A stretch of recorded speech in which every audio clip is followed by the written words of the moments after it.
deixa eu me apresentar, né? Então, eu sou a Thalita Queiroz, uma mulher cisgênero, branca, 1,62 m, aquela margem de 1 centímetro para mais e para menos, aí de acordo com o Ibope.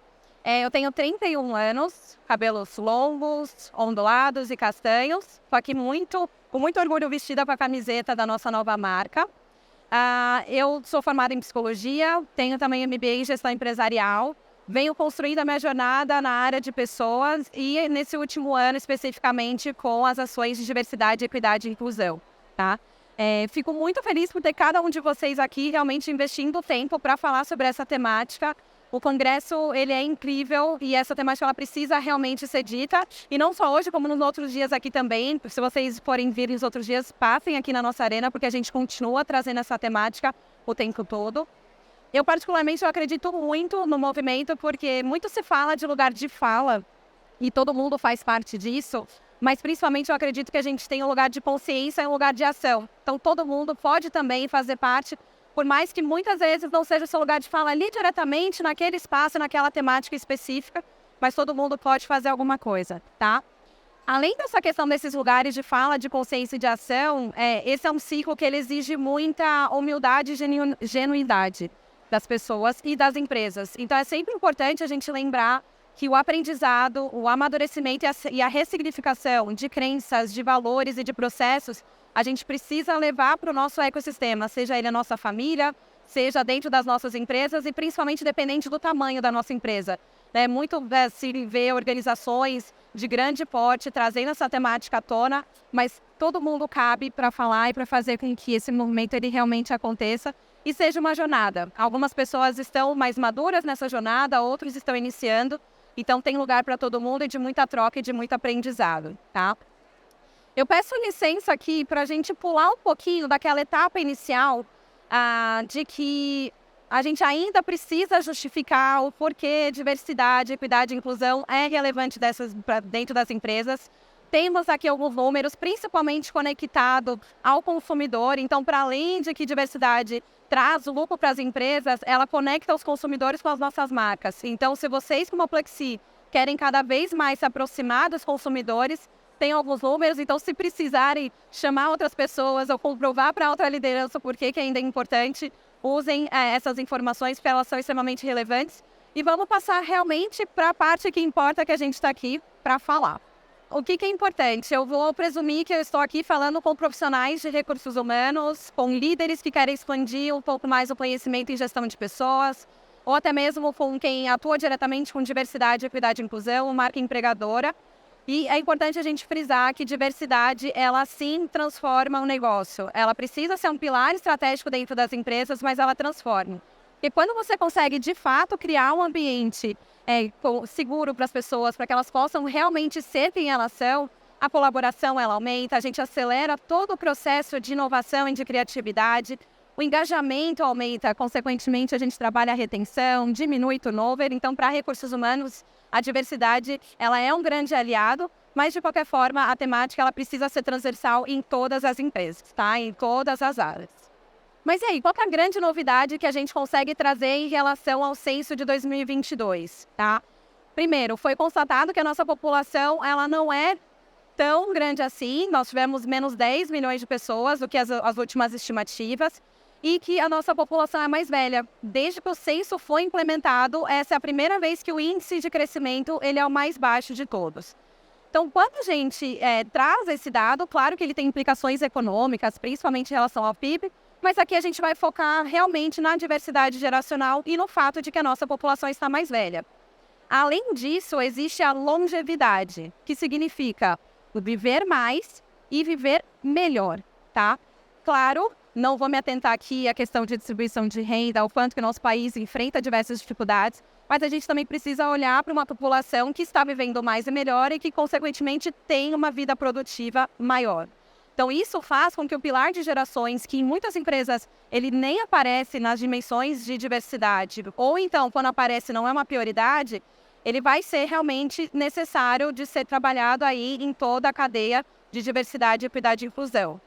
Hoje nós temos 4 gerações trabalhando dentro de uma mesma empresa e às vezes dentro de uma mesma equipe.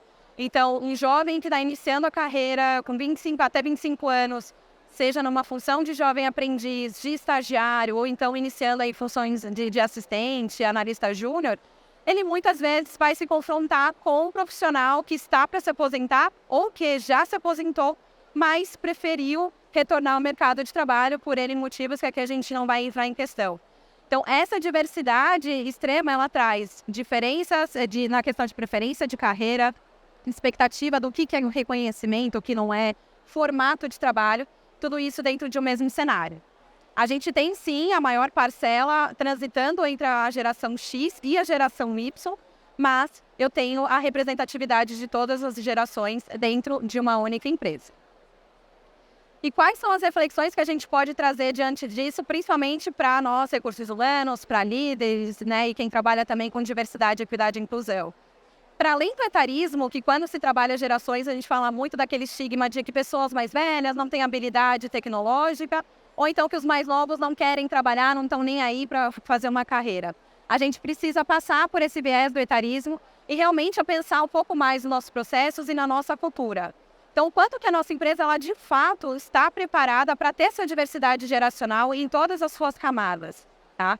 Quando a gente fala da liderança, o líder ele também está preparado para olhar todas essas diferenças de gerações, mas não em oposição, mas realmente trabalhando juntas para que a colaboração aumente, para que todos os processos eles sejam facilitados, para que eu olhe para a carreira daquele indivíduo, independente se para ele reconhecimento é ter uma estabilidade profissional, ou se o reconhecimento para aquela pessoa é ter novos desafios e não necessariamente um crescimento hierárquico. Esses são os tipos de reflexões que a gente pode trabalhar quando a gente fala de diversidade geracional. Outro ponto super importante, se eu falo que a maior parcela da população transita entre a geração X e a geração Y, provavelmente a liderança vai vir de lá. Os profissionais mais velhos que ainda estão trabalhando, eles estão preparados para ser liderados por profissionais mais novos, seja em tempo de caso, seja em questão de idade. E ao contrário também, um profissional mais velho, ele pode olhar para aquele colaborador que está iniciando a jornada e realmente ver o valor que ele pode contribuir para aquela equipe. Então, como que a gente trabalha, principalmente a nossa liderança, seja ela alta ou a média liderança, para que as potências elas estejam juntas e não aconteça nenhum tipo de viés inconsciente nesse processo aí de gestão, tá? De carreira, de gestão de pessoas.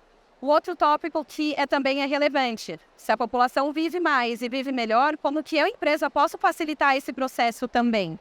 Então, trabalhar a questão da saúde mental, né? Principalmente a saúde física também, a qualidade de vida de todos os colaboradores. Não adianta a gente ter profissionais trabalhando por mais tempo, com muitos casos de burnout, que é o que vem acontecendo cada vez mais. Então, como que a gente consegue trabalhar para que isso seja um trabalho realmente preventivo e não que a gente fique aumentando a quantidade de diagnósticos dentro das nossas empresas, né? Pensando também nesse ponto, quais são os benefícios corporativos que eu posso ofertar para os meus colaboradores, para que eles tenham também melhor qualidade de vida, mas que isso também seja atrativo, para que a gente consiga trabalhar a retenção de talentos, o engajamento dos meus colaboradores e eu consiga ter profissionais que realmente queiram estar dentro da nossa marca, dentro da nossa empresa, tá? Então, eu tendo a dizer que agora o pilar de gerações, né, toda essa diversidade geracional, ela realmente pode ser uma tendência em diversidade, porque muito se fala em todas as outras causas que são extremamente importantes, a causa racial, de orientação sexual, a equidade de gênero, mas o pilar de gerações ele vai conflitar bastante e pode trazer muitos desafios com os nossos trabalhos aí em recursos humanos e de gestão de pessoas, tá? Por onde que a gente pode começar? Primeiro de tudo, avalie o seu cenário. Olhe os seus dados de recursos humanos. Se for possível, se você tiver a oportunidade, aplique um censo de diversidade. Esse censo demográfico, ele te traz realmente quem é a sua população e principalmente o que ela pensa sobre a temática, quais são as dores e as potências que você pode trabalhar. Reconheça os desafios existentes. Muitas vezes eu estou aqui falando para vocês de questão de liderança, né? Como que um gestor ele pode trabalhar com o indivíduo, mas às vezes eu tenho um problema anterior que é a definição de meritocracia dentro da minha cultura. Às vezes a meritocracia é o tempo de casa. Quanto mais tempo de casa, essa pessoa alcança uma posição de gestão, de liderança. Então, realmente entenda quais são os seus desafios e, principalmente, nós estamos aqui com várias pessoas. Troquem, ouçam, compartilhem as suas dificuldades, as suas conquistas. Porque quando a gente fala do movimento de diversidade, equidade e inclusão, não existe concorrência. Inclusive, existem muitas práticas de movimentos que estão acontecendo em que você tem empresas concorrentes participando da mesma causa, porque o importante é fazer com que o movimento aconteça, tá? Então, não esqueçam disso, que trocar é extremamente importante e nós, como Pluxee, estamos aqui para isso também, porque a nossa jornada, ela também acontece em muitas temáticas, nós estamos iniciando, em outras a gente já tem um pouco mais de experiência e todo mundo está junto nesse movimento. Construa um roadmap, então realmente pensem como negócio, façam um planejamento estratégico, aonde vocês querem chegar, quais são os resultados que vocês precisam alcançar, até porque isso facilita muito na hora de comprar alta liderança e trazer também junto com o movimento, que pelas cabecinhas balançando é um desafio, né? Fiquem tranquilos que é para todo mundo, ninguém passa despercebido por essa etapa. Engaja a liderança, seja alta ou seja a média liderança. E sem eles, a gente não consegue fazer nada. Então, engajem extremamente, é importante. Existem várias formas de fazer isso, através do programa de liderança, toda a campanha de conscientização, que é sempre a base aí, do movimento de diversidade, mas não esqueçam de que eles são uma ponta-chave para que o sucesso aconteça. E comunique, não só no processo técnico realmente, de falar o que vocês estão pensando, o que vocês querem fazer, aonde vocês querem chegar, mas também da conscientização para todas as pessoas, porque a gente precisa realmente fazer com que todo mundo tenha o mesmo ponto de partida, entenda quais são os objetivos da sua empresa, mas principalmente porque ao comunicar, muitas vezes você tem uma mão levantada falando, olha, aqui eu posso ajudar, eu posso tomar essa frente, eu quero fazer parte do movimento. Então é nesse momento que vocês que estão liderando o movimento, vocês vão ter a ajuda de outras pessoas e vão conseguir ganhar força também para que não fique só uma temática de recursos humanos, porque por mais que seja uma missão valiosa para o RH, não é ele sozinho que faz. Tem que ser uma temática transversal e precisa realmente da força de todo mundo. Aqui o meu LinkedIn, para que a gente possa trocar, de verdade, nós estamos sempre à disposição. A jornada ela acontece para todo mundo, então muitas vezes eu preciso também do contato de vocês, porque eu vou levantar a mão e vou falar, gente, eu preciso de ajuda, eu tenho essa dificuldade, eu tenho esse desafio.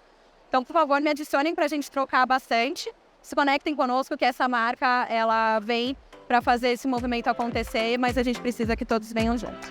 Obrigada.